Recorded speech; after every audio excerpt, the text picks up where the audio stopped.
Hi ISHI, my name is Julia Wang and I'm one of the student ambassadors here at ISHI 34 in Denver, Colorado. Today I have the pleasure of sitting down with Dr. Mike Coble. Thank you for joining us, Dr. Coble. Thank you. Would you mind telling us a little bit about yourself and your background? Sure. So I grew up in North Carolina and did not immediately go to college right out of high school. I took some time off and then decided to go back to school. And so while I was in college, I fell in love with teaching. So I decided I wanted to become a high school biology teacher. So I majored in biology with a undergraduate with a minor in education for my undergraduate degree, and then I taught high school for a couple of years. And during my first year and second year of teaching, there was a science teacher convention that was being held in North Carolina, and I went to that convention, and one of the talks at the convention was from a forensic scientist from the North Carolina lab, and he was talking about this DNA testing. And so it really, got my interest up. I thought, this is really great. This is sort of a perfect career where you could do science and then you could also teach to the jury. And then right after that, when we started school the next year, we had a former friend of mine from when I was in high school was accused of killing two young women. Oh my gosh. So he was a serial killer, and they used DNA testing to convict him. And so my students were like, "What is this DNA testing?" And so I really became very interested in it, and decided to go back to school. Went to George Washington University in D.C. to get my master's degree, and I was ready to go into the field with to work. And so I had interviewed for a job at Cellmark, which was in Germantown, Maryland at the time, and I was sort of waiting to hear on that position.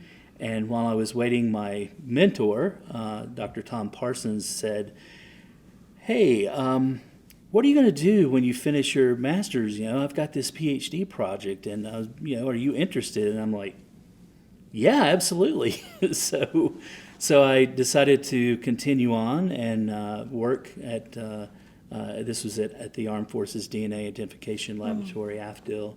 So working at AFDIL and going to George Washington to get my PhD, and then the rest is history. I was very fortunate throughout my career to have been associated with some very good scientists along the way that have really helped form me as a scientist. So that's pretty much it. That is an amazing journey. I didn't know that about you. Well, I mean, for graduate students, undergraduate students in forensic science like myself, can you give us a little perspective when you were getting that master's in forensic science and then later the PhD? Did you see yourself as being this researcher with hundreds of papers and citations and running ISHI workshops? Was that in the cards? Never in a million years. I feel like Dr. Strange and where he's calculating the 13 million different possibilities, and that was not one of them. Oh, wow. I had no intention of ever becoming a research scientist. Like I said, my path, I thought I would just get my degree, and then my hope was to go back to North Carolina and work in the lab and make that my career. And opportunities came forward. So one piece of advice I would give to students, be open to opportunities that may present themselves. You're young, you've got time, and you may find that you may fall into something that you really love. It was, like I said, never my intention to be a researcher and publish and present and host workshops and be invited to give talks, but it worked out that way, and I've really enjoyed the path that I've taken. And like I said, I owe a huge debt to those people, the mentors and people who helped me along the way. Yeah, that's great advice. in a parallel vein, do you have any advice for researchers who maybe don't have direct contact with a crime lab and how they could stay relevant to what the crime lab really needs? That's a great question. So that is something that, we often see, is that a lot of times researchers are really focused on creating new methods or new techniques or new discoveries that may or may not translate into something that's practical for a crime lab. So I highly encourage researchers to outreach, to talk to your crime labs, to your local labs, and honestly, a conference like ISHI is a perfect opportunity for the practitioner and the researcher to come together and start talking about collaborations, or start talking about, here's a serious problem that we're seeing now in forensic DNA testing, and it would be nice if we had a way to do XYZ. And so I think it can provide a lot of inspiration to researchers to be able to put that down and maybe into a grant proposal and get funding. Yeah. I mean, I saw in real time in your likelihood ratio workshop, communicating with these practitioners who say, I don't know how to explain this to a jury, in these kind of contexts. In mixture interpretation by probabilistic genotyping, do you still see these hurdles either with the research or with crime labs? I think that, we talk about probabilistic genotyping a lot of times like it's just something brand new, but the reality is that probabilistic genotyping for mixture interpretation has been around for over a decade now, and I think we're at a point where I know there's always going to be challenges. There's always going to be something that someone's going to say, oh, well, we need to worry about, currently the big worry is relatives. We need to worry about relatives in mixtures. And so there's been a lot of research to show how a lot of times we can't overcome the fact that relatives share DNA, but there are things that the software may be able to do, but especially when you have imbalance with relatives, that it may be able to separate them out. But there's always going to be something next. Something's next, the next big thing. I think we're at a point where probabilistic genotyping for mixtures is going to be here to stay. And I think that the more and more practitioners and researchers can be more comfortable with how the software works, especially those that are presenting in court, of how it works and how to communicate the outcome, the likelihood ratio, is something that really is a focal point, as opposed to these sort of issues of the day that are popping up. Yeah, having been in forensic science long enough to see these trends of issues come and go, are there personal moments in your career that you felt like were a win, that was satisfying, like this is here to stay? Well, personally for me, as again, being a researcher, one of the things I'm really proud of, there are a few things I feel like I've done that have helped the forensic community, and one of them was, when I got my PhD, it was in mitochondrial DNA work, and so I had very little STR experience. So I felt like I need to expand my horizons, and I was very fortunate to work with John Butler at NIST as an NRC postdoc. And while I was at the time, Dr. Butler had been working on many STRs, and those were shortening the repeats, shortening the amplicons, so that for CODIS loci. And so we had been talking, and he said, we really should do some work with non-CODIS loci that aren't part of the CODIS core. And so that was what I worked on when I went to NIST as a postdoc, and I'm very proud that 3 of the markers that I helped to characterize as mini STRs, non-CODIS mini STRs, were adopted by first the European community as part of their core. They were looking to expand from SGM plus to the next generation multiplex, and so they included 3 of those markers, and then later CODIS in the US expanded the core loci to include 3 of those markers. So I'm very proud of that contribution, and the work that I did with mitochondrial DNA was, at the time when I started my project, my PhD project, there were maybe 3 or 5 entire mitochondrial genomes that were sequenced in GenBank, so there were not even hardly a handful. And so I worked on a project that we were able to generate over 500 complete mitochondrial genomes that were very high quality. Of course, I had lots of help along the way, but for the portion that I did for my PhD, I'm very proud of those sequences. And then, again, working with the community, I recognized very early when I was starting to work more with mixtures that there was going to have to be a software solution to help with mixture interpretation. So while I was at NIST, I was very honored to have been invited to New Zealand to take a look at StarMix when they were, I think StarMix was maybe a couple of years old at the time.